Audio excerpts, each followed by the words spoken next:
Bum, bum, bum, bum.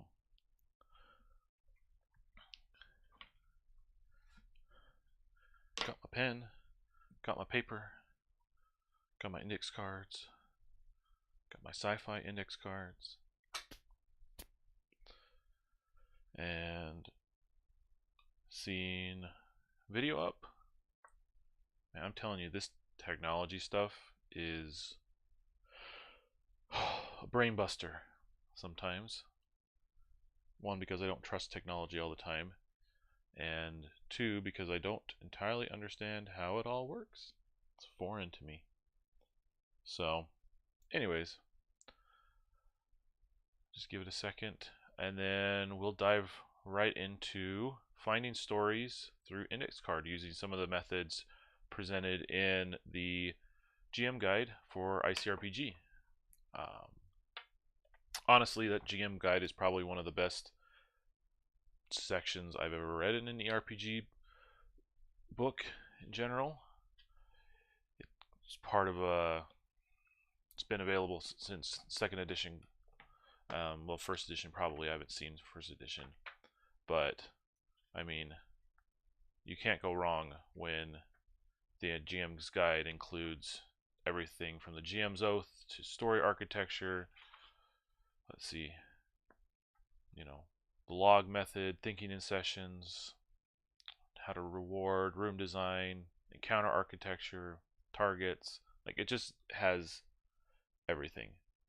And so I wanted to dive in a little bit more to the actual idea of story architecture, just to make sure to refresh myself and that my stories and my sessions are good to go, or at least have the best chance, in my opinion. Yeah. You probably also won't be surprised that I have another worksheet. I find that worksheets are it just helps my brain to give places to place things and to have some semblance of order in all the chaos. And this particular worksheet comes from Ezzerharden, who's a very active member on the Runehammer forums and the Runehammer community. And so he released out a packet of GM worksheets a while ago that I've just had in my back pocket. And as I was prepping for this this morning practice, that I pulled one out and just said, "Hey, I'm going to use that. Go through it." I think they're really awesome, and he's really kind of just made it clear, something that you can work through. I have my journal and everything that I still work through as well, but for this, I thought a worksheet would be really helpful. And so what I have, and what we'll start going through, is we'll just start going through this worksheet and fill this out and try to find the story hidden within the index cards as we pull them and try to make some connections between them all. And so the first one that we're just going to do is, this is just going to be, for whatever, and it's going to be an Alfheim. So let's focus our efforts on an Alfheim setting, or an Alfheim story. And then we have the story architecture, which is this graph here. And so let's zoom in a little bit. Not lose focus. Okay. So essentially, this story architecture just walks you through one session. So this whole thing is one session. ICRPG recommends and advises GMs to think just at one session at a time, so that this isn't a whole overarching campaign. Obviously it could, because it's a story architecture, but for our purposes, we're going to keep this to an idea of one session, which means there's a start and an end over a period of several hours. And it has essentially these 9 stages, and there could be more, but these 9 stages are essentially, number 1, the setup or the stakes, where you establish the very beginning of the session. If you don't do X, then Y will happen. The reason why we're on this adventure is, why did you get out of bed this morning to go risk your life against the big bad? That's number 1. And I really like that it's declaring that that setup and the stakes should be number one. Because I don't know about you, sometimes you get into sessions and adventures and you're like, why are we even here? Like, what are we doing as a group? And so having that established at the forefront means the rest of the adventure has the reason behind it, and we don't have to worry about asking ourselves that. The second one is the get there, or how you approach the adventure or the main conflict. And so it could be by wagon, by traveling, whatever. Maybe it's a little bit of travel. Maybe it's we have to go reach this person and do this person, whatever. It can kind of fit that void between where they were to entering into the actual story. Then number 3 is the meet the enemy, or kind of their first interaction with the main conflict. And so this is where you meet the big bad. This is where you see the villain. This is where you see the war happening. This is where you see the problem in all its glory, just right at the beginning, after you've approached the story. 4 and 5 are skill checks. So once you've established that you've met the enemy, how are you going to solve that initial problem? And that's going to be through skill checks. Maybe it's strength, and it's okay, fight this person and get through it. Or I need dex. I need to break into the castle sneakily and go through the basement and up the tower. Things like that. So between the two of those, it's a skill check. It's an approach to kind of get to the core rather than the beginning. You're now diving deeper into the issue. And then 6 and 7 are essentially the escalation of the conflict. You thought it was bad here. Well, after you dig in a little deeper with your skill checks, you find out, oh man, it is much worse, and the stakes couldn't be higher. Like, if we don't solve this, we're gonna die. So you have the escalation here and here. Then you have 8, which is the resolution, kind of how does things resolve, the final bit of it, of the adventure, as everything kind of comes in for that climax. And then after that's been resolved, you end up with the homecoming, or the return back to a state of, hey, we're ready for this next adventure. So so what we're going to do is going to move this up, and we're just going to pull index cards from this random pile I have printed out and cut up from my collection. These all came from the index card volumes. I think there's a mix between volumes 1 and 2, which are fantasy based, as well as some volume 4, which is the Ghost Mountain set. And so we're just going to pull some of these at random and fill them in.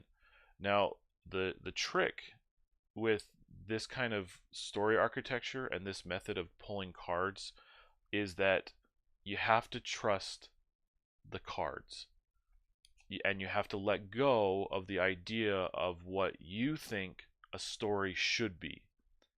Because if you hold yourself back and say it needs to look like this, or this card can't be number 2, like it just can't, you're limiting yourself on potential ideas that could come from forcing yourself to interpret these cards in a certain way. And so we're going to try that. If I draw a card, that's final, and even if I have to bust my brain for a second, or if I will gladly accept any help from anybody, any suggestions as well, but the cards are final, and we have to interpret it for whatever reason it is. And we can even refer to the book for help if we need. Use whatever you can, and hopefully you can at least get the semblance of a story that maybe whatever we draw won't be the final. Like, I won't draw this and then immediately go run it into a session, but maybe this will give me a few pieces that will then lead to the next time that I do it, and the next time, and then eventually I'll have my final session. So, all right, without further ado, I'll stop rambling on, and we'll actually get to finding this story somewhere in these cards. And so let's just grab one at random and find out what the stakes are. Boop. The Great Grizzly Bear. Okay, so right off the bat, we can think that there's a giant beast of some kind in the woods. Okay, so you as a set of adventurers have come to this town who's bordering a village. So we'll just say like Forest Village,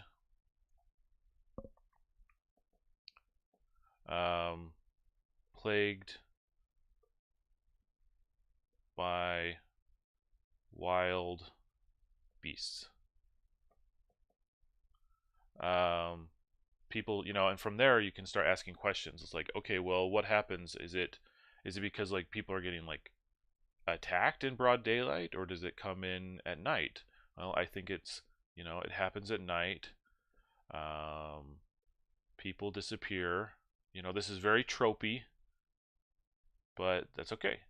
It's giving a reason to show up. So we have the reason, or at least like the initial conflict, but then it's also the stakes. So village plagued by wild beasts, night, people at night, people are disappearing. If the players don't get involved, then what? Let's see. If players don't involve, these monsters, whatever they are, will spread. So monsters will spread. So maybe it's not just one village, it's multiple villages have had this. It started in one village, which is where you're at, but it's spread to other ones already, and so you need to get to the source of what's happening to stop it. So let's spread multiple villages already affected. Okay, and you can see here that I'm not writing down like encounter mechanics. I'm not writing down targets. I'm not writing down like those kind of things. I'm writing my little bullets that I'll then distill into my journal for the session itself. Like, okay, here are my GM bullets. Here's the whole truth that I can take from this as I build out the story. So, one and done. We've got the setup. Crazy monsters attacking people at night. Let's draw another one. Okay. Oh. Sometimes the cards are kind.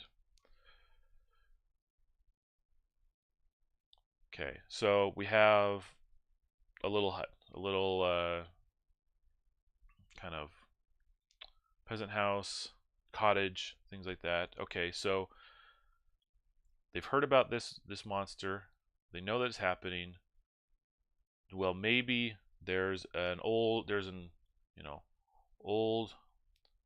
woodsman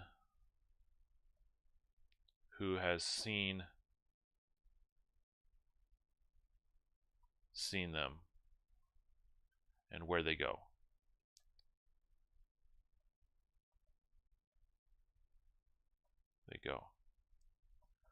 Okay. He maybe, you know, he's in the forest. So he's got an old woodsman, he's in the forest, but then the question is like, okay, why on earth is the woodsman who is in the forest where these creatures happen to be not dead? You know, so why not dead? D-E dead. I know it's D-E-A-D. I know how to spell sometimes, but that's a question. Why is he not dead?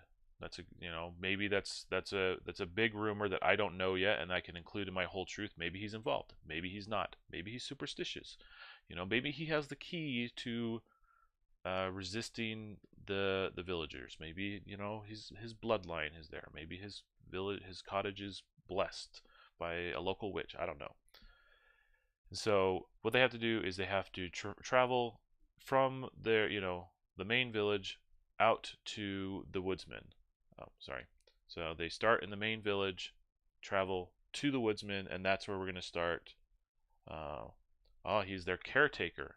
Okay, that's a good one. Maybe he does take care of them. Don't know. Anyways, travel through there to the woodsman, and then that's where we're going to meet the enemy, which can lead into Monomake's suggestion. Maybe he has one in his basement. Maybe he found one that was injured and he's taking care of one. Okay, let's see what the cards say. So okay, let's go one a little bit further and pull out this. I only want one. Don't give me two. That one. Huh.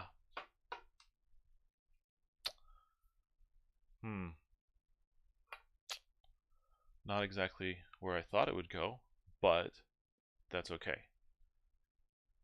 So, interpreting this card, we've got obviously some form of undead. So we can kind of talk about undead. Okay, they're weaponized.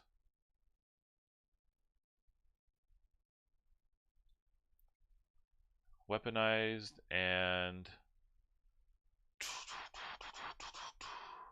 okay.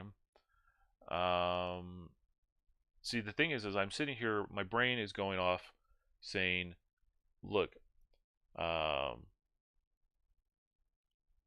looking at this and my gut instinct is to take this card literally. Like we said, the woodsman is in the forest taking care of whatever these things are, and then I pull this card.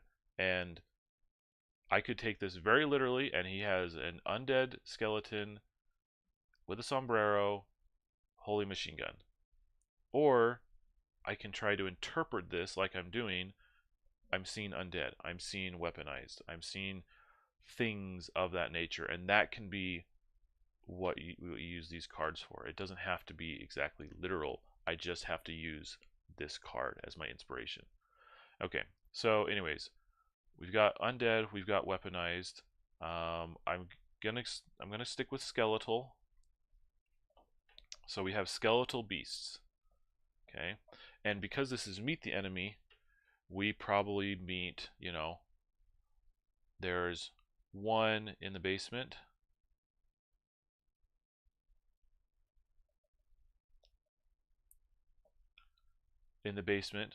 Okay, so maybe, sorry, let me zoom that up. Okay, so one in the basement. So this one, the beast is hurt because he's in the basement. Maybe he was captured by the woodsman. The woodsman's traps caught him and he pulled him back, and the woodsman is taking care of them, keeping it alive until we can do it. But he didn't want anybody to know about it. He's shifty for some reason. Beast is hurt. Woodsman didn't want anyone to know.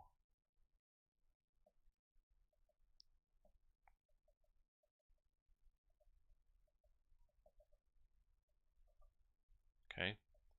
Why?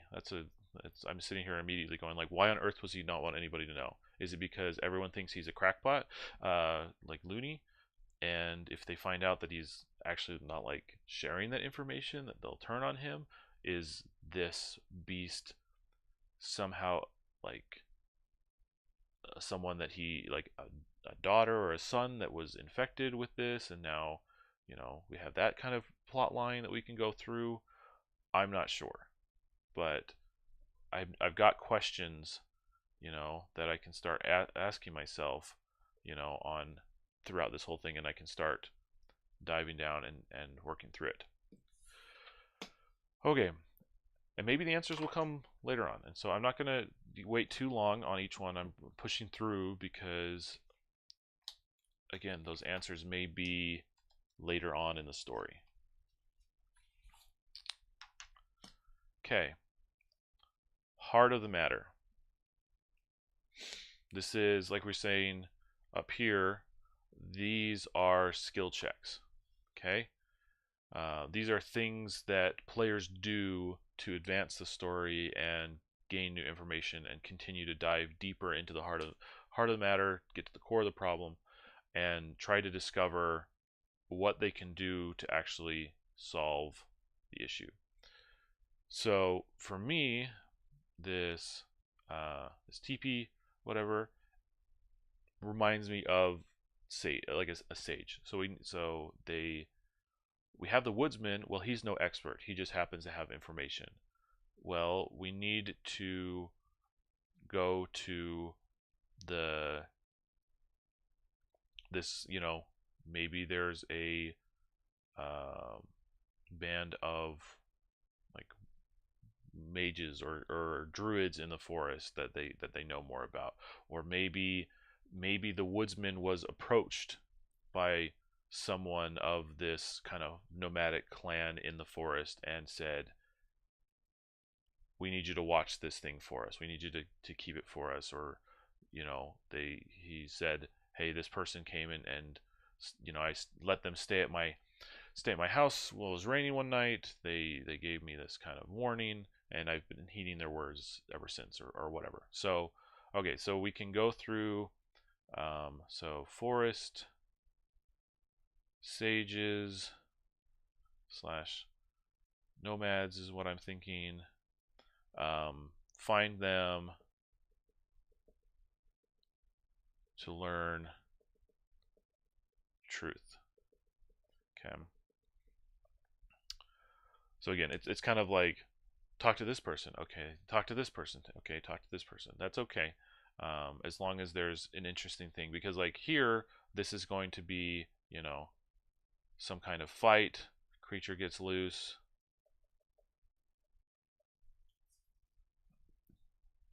Creature gets loose, and they have to resolve it. Save the woodsman. Save woodsman. Anyways, and then up here, it's like, okay, they've gotten all the information they can from the woodsman, and now they've got to move on to the next person who knows more, and that's going to be the forest sages. The other part about these skill checks that I like to do is just to kind of give my mind a sense of what I should plan for when I'm planning out these encounters.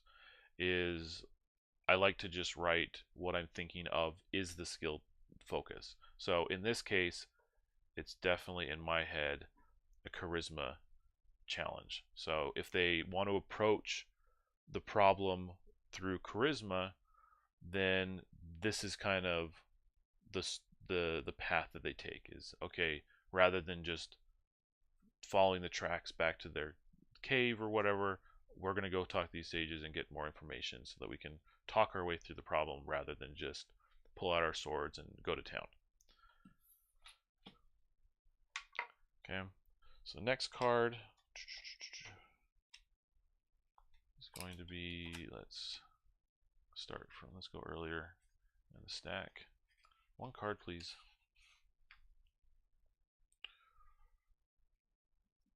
Here we go. Okay. Again, I'm seeing a connection, obviously, because these are pulled from the Ghost Mountain set. So they have kind of a similar theme, so we can lean into that. And if this is charisma, then I'm definitely thinking this one is more of a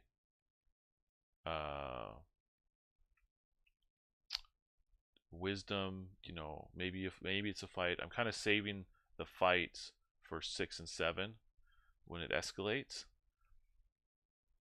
So maybe this is more of a tracking situation. Like I said, this is charisma. Maybe they want to track.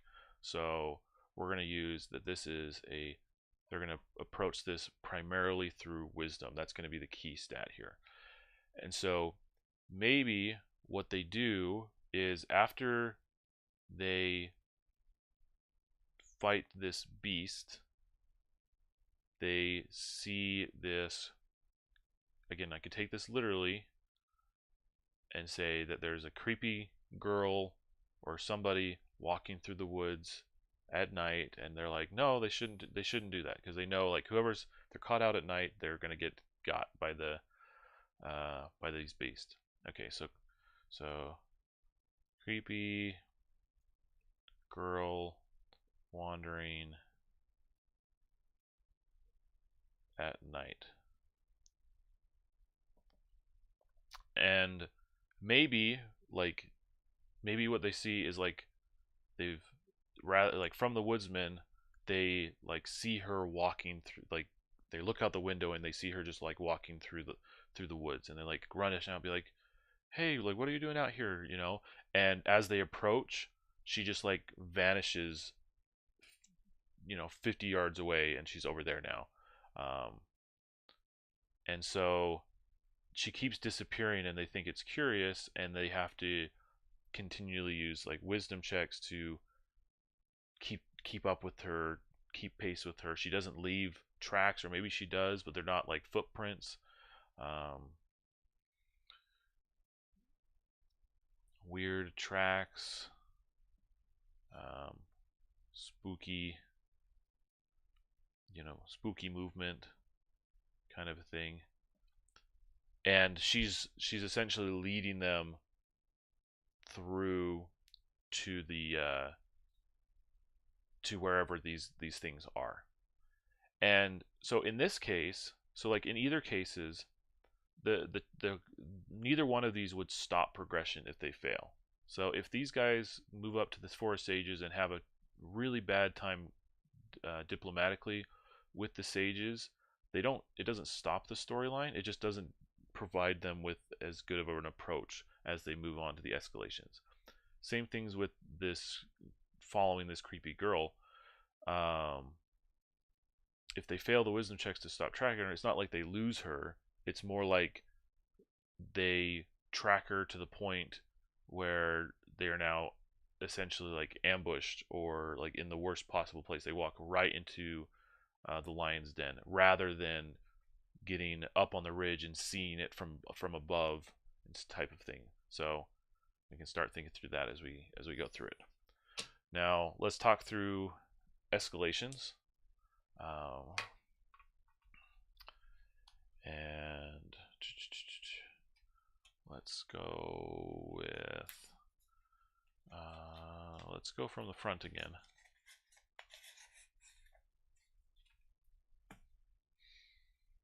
Awesome. A guitar case full of weapons. Guitar case full of weapons that's following from evil beasts, woodsmen, undead weaponized skeletal beasts, forest sages who know more of the truth, creepy girl who's wandering in the woods.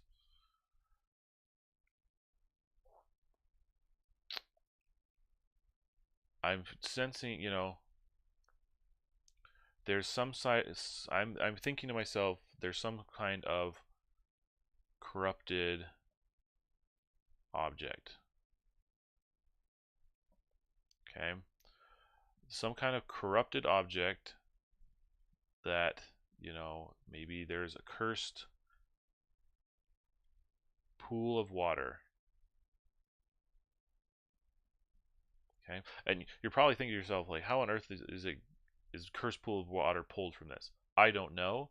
That's what comes to mind when I am thinking about a corrupted object, something that is filled with dangerous things, and it leads to what we've already established. And so maybe it is a pool of water that's filled with dangerous water, or maybe it's literally a,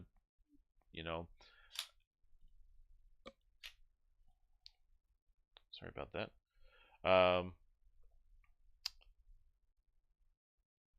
Yep, thanks, Mono. See ya later. Anyways, so cursed pool of water, we could do, maybe it's a witch's, maybe it's a witch's kind of case, or witch's case, or box, or chest of drawers or whatever. You know, maybe it literally is just this evil chest. I don't know. I'm kind of liking the cursed pool of water because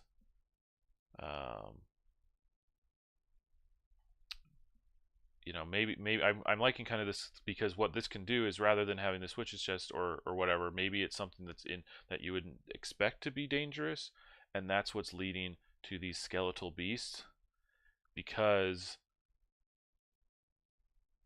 maybe there's a variety. So maybe there's a skeletal squirrel at some point versus a skeletal bear. They all drank from the water and they all got corrupted, right? And so you can throw in that kind of variety, and it's way worse than you thought, because if this pool of water continues to spread, it's going to get to more sources of water, and now it's not just worrying about the beasts spreading, it's worrying about water spreading, right?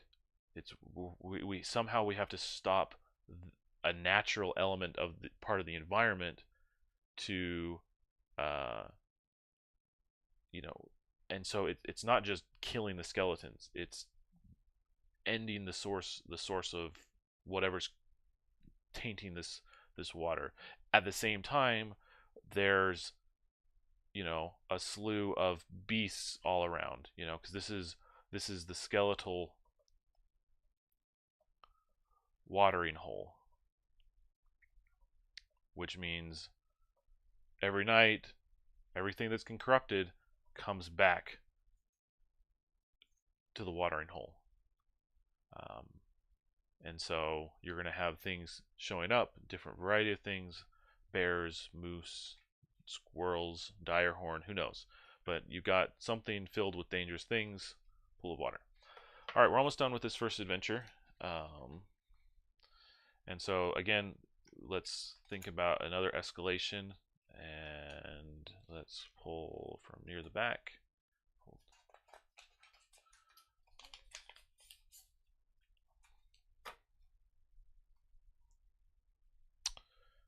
And we're just going with the Ghost Mountain set today.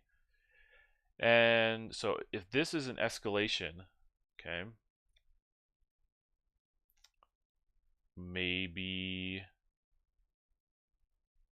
the forest sages are involved. Maybe they're the ones that did it. Maybe the, you know, maybe that the forest sages chief was the first one who was corrupted, and he, you know, cursed this pool or had a vision at night or whatever. So now this dangerous mission, this escalation, is now we're not just dealing with skeletal beasts. We find out that this little subgroup of forest sages, there's a little, maybe there's a little cult underneath in that group, hiding beneath the shadows. So corrupted sages show up. They have the caused the corruption, poisoned the water,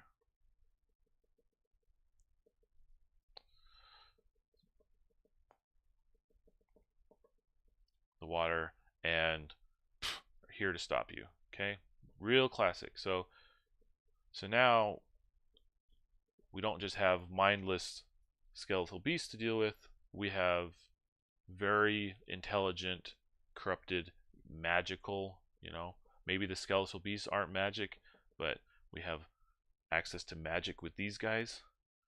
And so it leads to dealing with them here, and they step in, and now you got to address them. All right, second to last, the penultimate step, which is the resolution. How are we going to resolve this problem? So because right now we're at the pool in the forest, and they're fighting off skeletal beasts and corrupted sages, but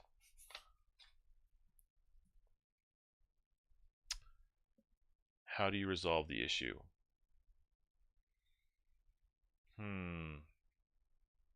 Okay, so you've got more undead. So the solution to this problem lies in undead. It lies in the corruption itself. So maybe what has to happen is players corrupt themselves. Or maybe just one. I don't know. Maybe, you know, sacrifice to absorb poison. Okay, I'm not saying that necessarily this adventure primes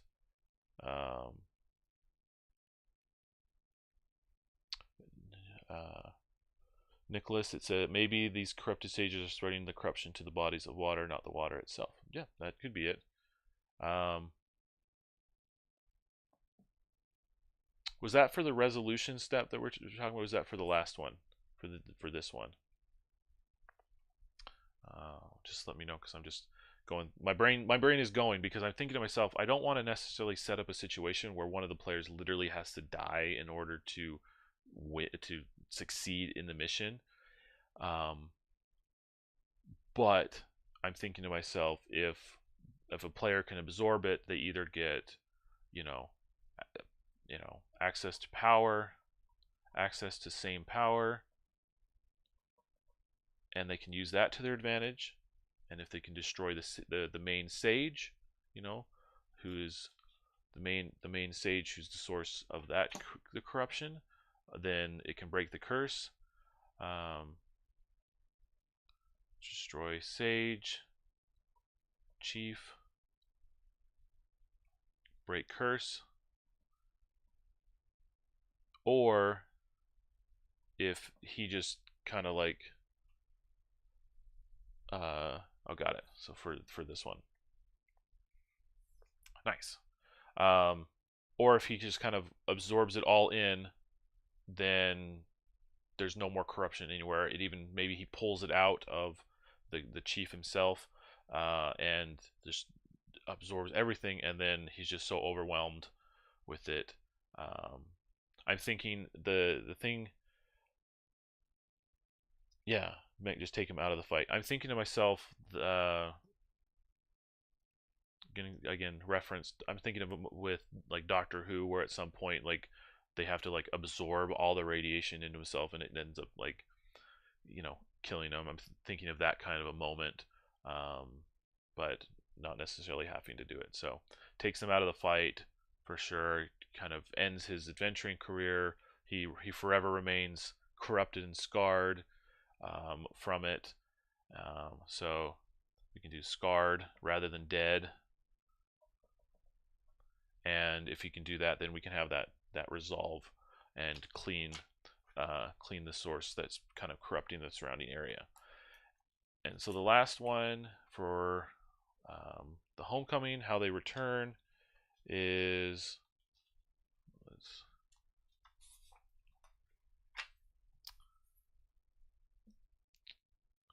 Broken Tower. Okay, so there's definitely going to be some destruction. Maybe the corruption has, okay, so it's a source of water, right? And we're in a forest. So maybe the forest itself had been, drinking the water, and that the plants themselves were maybe a little bit more resistant to the corruption, but the corruption was still there. If it had been allowed to go, even the forest itself, eventually, forest corrupted. So if they don't, so here's like what happens if they don't do it. Eventually the forest itself is corrupted. It continues to spread to more and more people, more and more bodies of water, but in the end, so then it leads to just a swath of destruction. Okay, or if they do successfully cleanse the corruption that's happening, then maybe there's a just kind of like a withering of the nearby forest. So they'd been drinking the water as it's corrupted all the trees in the nearest 5 miles or whatever, however far the water might have reached, would have been destroyed. The trees just kind of crumble and die. There's just, an empty space, and then you can leave with hope that maybe there's a little, end your scene on a sprout / sapling who is growing in the destruction, similar to like if a wildfire brushes through a forest. You kind of come back, and it's dreadful to see all that destruction, but then you look and you see life is still going on, and that's where we end the scene, and the adventure with life finds a way, and the session. Boom.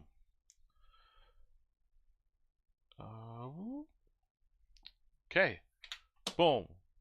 One adventure done, right? And we'll probably do one more, a little bit faster this time. But again, this is what I love about, drawing these index cards. 9 random cards, and we end up with this story. Maybe it's a one-shot. Maybe it's just part of a grander campaign, but it makes sense, and we can make it make sense, and we can interpret how we want. And I hope that it kind of demonstrates, you can start imagining, how would you run this at your table? How would it work? How would you incorporate it? You'd start developing NPCs, you start developing actual encounter designs, you start developing stats for the monsters, for the corruption, those kind of a thing.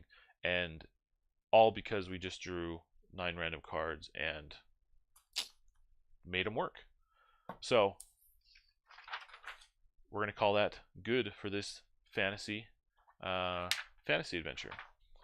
Let's do one more. I have another sheet. It's nice to have multiples. But so this time we're going to go warp shell. We do a lot of fantasy. Let's do sci-fi. Okay. So we'll get rid of these cards over here, and we'll pull out my warp shell. I think there may be a few fantasy cards slipped in here. Maybe not, but we'll see. It's all random anyways. So let's go with, in-betweener sessions when I don't really have anything good. This is a great way to think of something that's going to really just fill in a night, one-shots. You can come up with something that maybe you didn't think of, break out of the rut that you're in, or just give a break from your normal campaign for something else, or include it in your campaign every session. It really helps with prep. And so let's start out again, and we'll zoom in and start with a setup. So first one,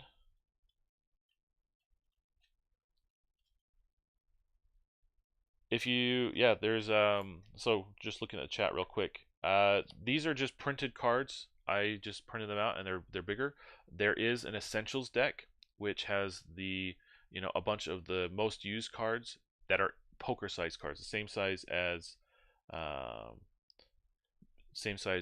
the Magic the Gathering cards. So if you want these to be smaller, you can either print them smaller, or if you can pick up the essentials deck and have really nicely made cards that can do the same thing. I just like having all my printed variety because I just like to print things. It's fun. So let's get into it. Let's pick one. I only want one. Thank you. I will say that is one drawback of paper, is they do not pull out as nicely. Okay. This strange looking pillar cavey stalagmite thingy in space. So remember, we're talking about setup and the stakes. So what is at stake here? So this shape here of this entrance is very Zill to me. Okay, so we've got Zill. You know, that's just kind of what I'm thinking. Okay, so we're also in space. I can see the space, so I'm thinking some kind of moon, and it's leading into a natural cave of some sort. So let me think. What could be at stake here? If you don't do X, Y will happen. Okay, so let's think of something Zill related. Okay, I'm going to go to the book for a second. Just get a little bit of information. Let me zoom out a little. A hive, ooh, a hive, a Zill hive. That's interesting, because if we look at, I like that, Zill hive. So Zill, these guys are one of the strangest species in existence. The enigmatic Zill, they're silicate life forms composed of variable state, fluctuate between liquid and not solid. Their motivations and thoughts are so foreign. The other species, they're considered invader one year and allies the next. Their technology is known as baffling, take chaotic forms, serving unknown purposes. Amongst this odd people, very rare, interact with life forms, most often bearing dire portents of the Zill agenda and its destructive impact. Stormcrow. Infrequent encounters are often warnings. You are such a messenger, traveling ahead of the Zill hive fleet to warn those in his path. Will they listen? Okay. Abandoned hive. I like it. An abandoned hive. Forgotten temple. I like it. Okay, so Zill, moon, hive / temple. Love it. This one has the key. Okay, key or information. It's rumored to have information of key or rumor of the Zill conquest. Oh, thank you, George. I will do that for next one. Suggested turn them face down and just cut it and pick them there. Thanks. Anyways, so Ziller moon, like whatever. If you need to get to this deserted moon, so this deserted moon with this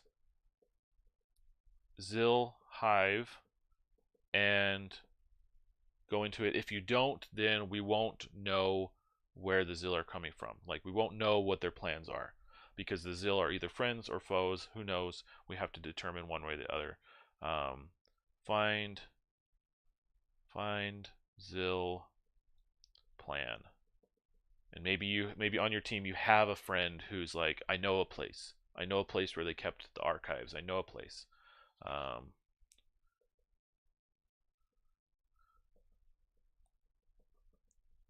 gonna just write down that kind of dialogue, because maybe the, like, if there's no Zill in the party, maybe they encounter a Zill at the beginning, and that's how they find out they need to go here.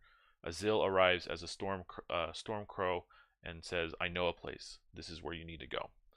All right, so let's grab this one. Okay, get there. So how they approach this intelligence mission, something like that. Gather intelligence. But it's going to get much worse than that. What they started out as simply a reconnaissance mission, they turn into something much worse. And so get there. A chest. Some kind of strange chest. So a container.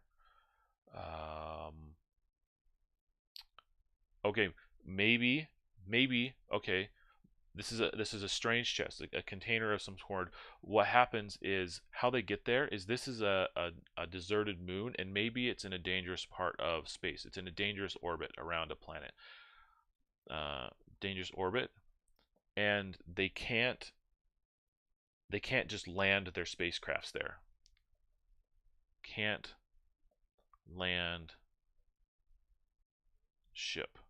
So they have to be dropped in. Must be dropped in. Okay. So essentially, while they're there, this is their only way in and out, and they gotta time it just right. Okay, so what we can do here is maybe from this point we say, okay, this moon is orbiting this planet. There's a world timer, and say you have this much time to figure this out before it gets back into position, and that's when we can pull you out. If you miss the deadline, we're gonna have to wait for it to come back again. Now, obviously, because if things get worse, that's not an option. Like, if you're getting hunted by a bajillion xenomorphs and you have to wait for the moon to make another orbit, well, you're probably gonna die. And so we've got a world timer. They've got to get back into position and figure it out before then. So we have meet the enemy, which can be, let's take this one. Yep. Trust the cards. Trust the cards. I was this close to going, because I got a whiff of what this was, and it was just like, oh, I'll pick a different one. It's like, nope, trust it. Pick this one. I'm seeing a weapon. Okay, I'm seeing a flamethrower. I'm seeing some kind of machine gun. I'm seeing some kind of, yeah. Okay, abandoned hive. Well, what do you do with abandoned hive? What do you do with an abandoned base? What do you do with abandoned bunker? You trap it. Okay, if this is an archive, if this is a place that no one wants to go, if you have to leave and you still don't want people to mess with your stuff, you make it dangerous. So hive is trapped. Hive is weaponized AI and attacks intruders. Okay, so now what we've got is a hive that they thought was abandoned completely, but now is clearly more dangerous than they thought, and that's where we meet the enemy. Now let's start questions of why booby traps? Why is it trapped? What is so bad, or what is so important? Why, keep hidden, keep secret? You have to start asking. I'm starting to ask myself, like, if this was if this was just a nonchalant, like, oh yeah, this is where we keep our library books, like, why would you trap them unless it's something important? Okay, let's go with the next one. We'll go to the front.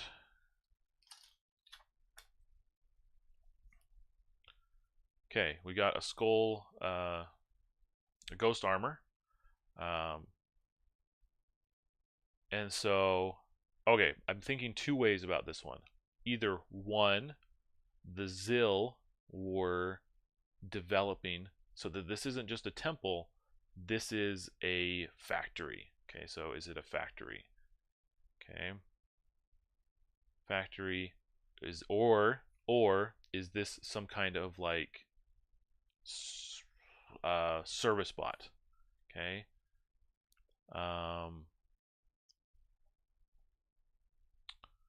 so this is a skill check, and so if I want to go the service bot route, then I could make this kind of like an intelligence, hacking this bot, getting more information from it. Or if this is more of a factory, this is the robotic bodyguard, the security guards. And if the enemy is already trapped, then I'm going to go with that. So this is robotic security guards.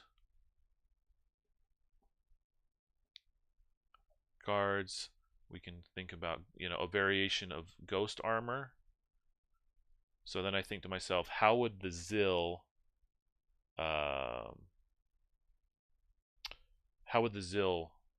how would you have a Zill version of Ghost Armor? And then maybe the traps could be non-lethal, but they restrain intruders indefinitely and are hard to break out of. Interactive solutions that eat up the world timer. Oh, that's a good idea. So, okay, so yeah, so if this, let's play with that idea. Burning time, okay? So, since the world timer is about, it's just, hey, get back in time or else we're gonna have to take a time. And if this is dangerous enough that you kind of get stuck there, then these guys are going to be, let's go, strength, just because it's a combat. And so these guys will either restrain if possible, or if not possible, kill. Okay, so they're defending it at the same time that all the traps are going off, and these guys are immune to traps. So immune to traps.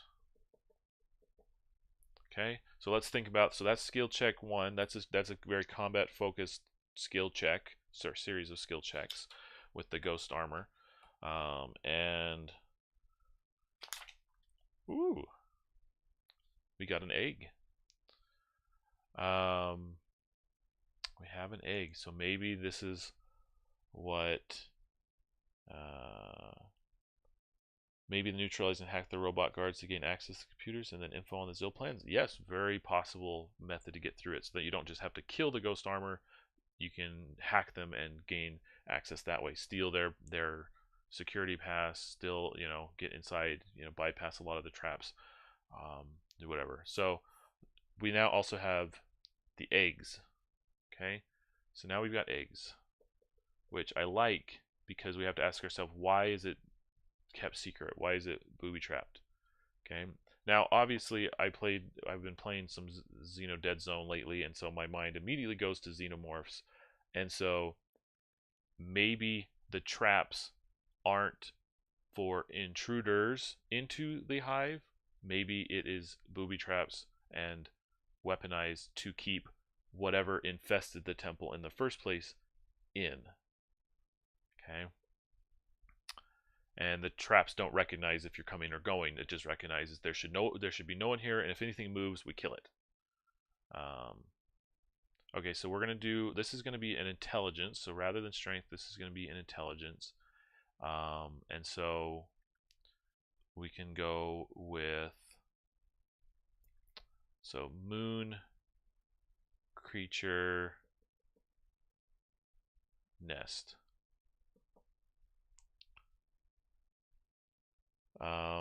Maybe we do something along the lines of don't touch. So now we can think about maybe intelligence or dex. Don't touch eggs. I'm in my head, I'm thinking about Wreck-It Ralph. I know, but there's a scene in there where Ralph is up at the top of the tower at the beginning of the movie, and all the eggs are inert until you touch them, and then everything breaks loose and it's just blah. Who knows what it is. So inert until touched. And so and there's just so many of them, it's just a matter of time. If you can get past it, then you're good. Otherwise, since this is a skill check, it's going to lead into the escalation of what makes it worse. So much worse, because now you have to deal with all the things that just came out of the eggs. So yeah, and that's right. The Zill are afraid of whatever came out of the eggs.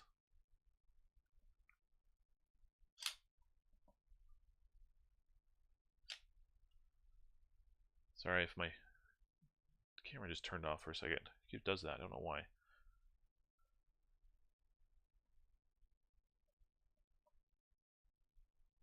Okay, so dex or intelligence to sneak through that. But you also have the traps and everything to deal with that, and you have the world timer. All right, we're almost done. We're just gonna keep going. Let's pull from the back this time. And so now we're thinking of escalations. Okay, so this is looks like a med bay or a science bay. We've got test tubes. We've got something on the thing. Okay, so we've got a science bay.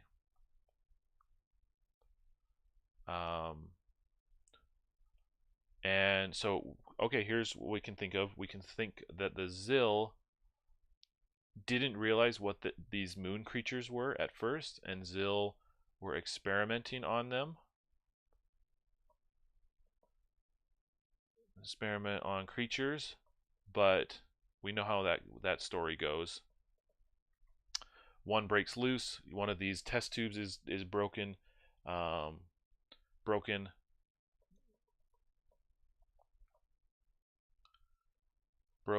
You see a dead Zill, dead Zill somewhere, and you realize that it's not just the eggs. It's they're very active. So this is where this is where you see fully grown creature. And at this point, I'm just going to, in my head, think of xenomorphs. That's my point of inspiration. Oh, I'm sorry that I'm just writing off screen. Apologize. So science, Zill experiment on creatures, test tube broken, dead Zill, fully grown creature. Again, xenomorphs is what I'm pulling from. I'm not going to just run xenomorphs. I could. And ooh, that's a good idea. So in the science bay, BGD is suggesting that one of the scientists is in cryosleep. So maybe in one of the one in the test tubes. So Zill, I'm gonna write that down because that's a great idea. That's a great treat to include. Zill scientist in cryo with backstory, and that's where they realize, oh, it's way worse than you thought, kind of a thing. And now we can kind of think about how else does it escalate.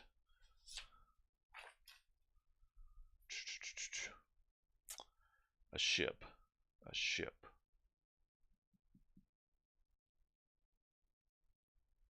So this looks like a freighter. This looks like, not a freighter, this looks like an aircraft carrier in space.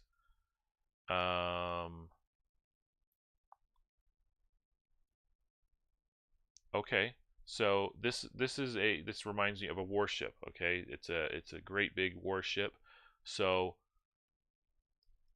we can tie this back into what is the Zill plan, because okay, whoever sent you on this reconnaissance mission has recognized that this war fleet is moving through this area of space. Okay, so Zill war fleet is moving through space, and they want to know where they're going and what their plan is. Okay, well, it just so happens that of the places that they were going to go to, one of the stops was this moon. Okay, moving where? To the moon, because they got word of this abandoned thing, whatever, and to the moon, and they are on a path to destroy moon. Okay, and it's going to essentially happen right after world timer ends. So if you don't make it back to that stop, you realize, oh crud, we shouldn't have been here in the first place. Like, we made a mistake. We gotta go.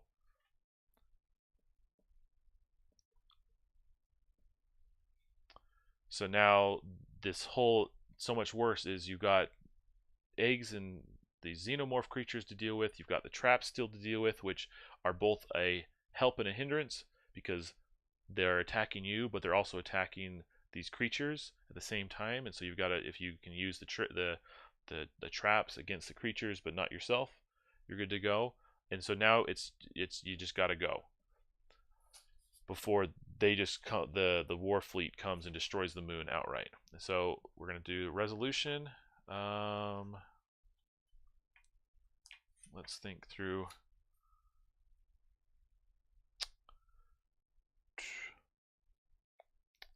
This is the corridor. Okay, so this is good. So we've got underground like causeway or passage, and so this resolution is you just have to abandon. You just have to abandon ship, and so you have a choice. You can either go above ground,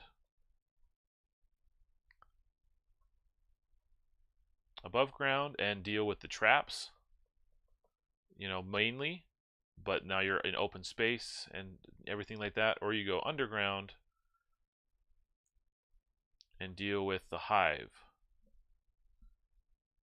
Maybe that's where they're nesting, and maybe there's still traps. Maybe there's not one way, or maybe there's not a choice. Maybe you don't have an option to go above ground anymore, and you have to, the only way now is to go deeper into the tunnels and come back on top with the timer ticking down. And so it's just a race at that point, dealing with all the stuff that might get in your way. Classic kind of Orville's Tower feel at the moment. And finally, homecoming. We'll just grab this one from the middle.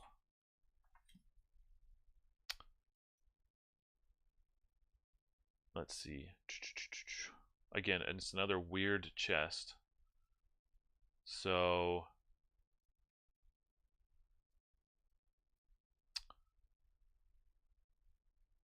maybe what we can do is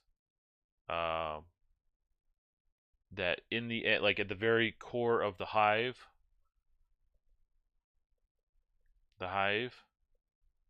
if they're not able to make it, or maybe they kind of like are just right there and they can, depending on where the timer is, they can either go another choice.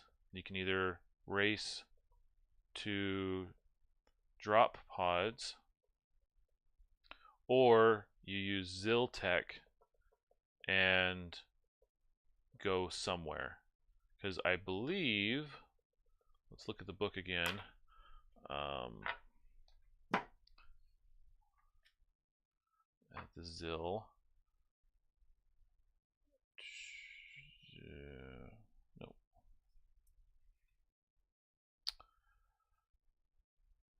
Somewhere I thought I read that the Zil, and maybe I'm thinking of Outsiders, but something like interdimensional tech. So maybe you go here and this is, like a teleport, and now you don't get to go back to where you want. You just end up somewhere completely different, and that's where you start the next adventure. Is you're now in a completely different realm. You're in a completely different space. You're in a completely different world, and you have to somehow find your way back. Okay.